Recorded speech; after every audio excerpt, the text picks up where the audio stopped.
بسم اللہ الرحمن الرحیم۔ السلام علیکم۔ حضرت سلیمان علیہ السلام کے دور میں ایک شخص نے ایک خوبصورت پرندہ خریدا۔ وہ جب چہچہاتا تو نہایت دل فریب اور خوش مزاج آوازوں سے وہ شخص بہت مصور ہوتا۔ گویا اس پرندے کی آواز بہت ہی سریلی اور پیاری تھی۔ ایک دن اچانک اس پنجرے کے پاس اسی کے جیسا ایک اور پرندہ آیا اور اپنی زبان میں کچھ باتیں کی اور چلا گیا۔ پنجرے میں موجود پرندہ بالکل خاموش ہو گیا، گویا ایسا ہو گیا ہو جیسے وہ گونگا پرندہ ہے۔ اس کے مالک نے 2-3 دن انتظار کیا مگر پرندہ بالکل خاموش رہا۔ وہ شخص حضرت سلیمان علیہ السلام کی بارگاہ میں اس پرندے کو پنجرے سمیت لایا اور شکایت کی کہ یہ بہت مہنگا پرندہ خریدا تھا، اس کی آواز مجھے مصور کرتی تھی، مگر اب نہ جانے کیا ہوا کہ بولتا ہی نہیں ہے۔ حضرت سلیمان علیہ السلام جو جانوروں پرندوں سب کی بولیاں جانتے تھے، انہوں نے اس پرندے سے پوچھا کہ کیا وجہ ہے، تم خاموش کیوں ہو گئی ہو؟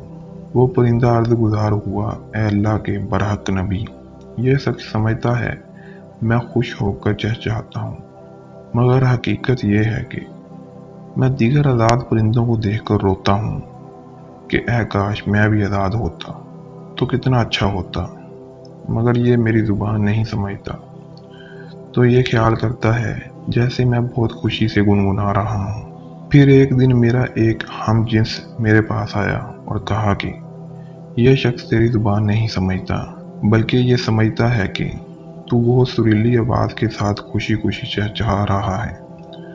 اگر تم اس کی قید سے آزاد ہونا چاہتے ہو تو رونا چھوڑ دو، بولنا فریاد کرنا بھی چھوڑ دو کہ اس پر تمہارے الفاظ اثر ہی نہیں کرتے، کیونکہ یہ تمہارے درد کو سمجھ ہی نہیں سکتا۔ بس پھر کیا تھا، میں تب سے خاموش ہو کر صبر کر رہا ہوں۔ حضرت سلیمان علیہ السلام نے اس شخص سے کہا کہ پنجرہ کھول دو اور اس کو آزاد کر دو، کیونکہ ابھی یہ پنجرے میں کبھی نہیں بولے گا۔ اس شخص نے کہا اگر ابھی یہ خاموش ہی رہا تو بلا وجہ اس کو رکھ کر میں کیا کروں گا؟ لہٰذا اس نے حضرت سلیمان علیہ السلام کے حکم پر پنجرہ کھول دیا۔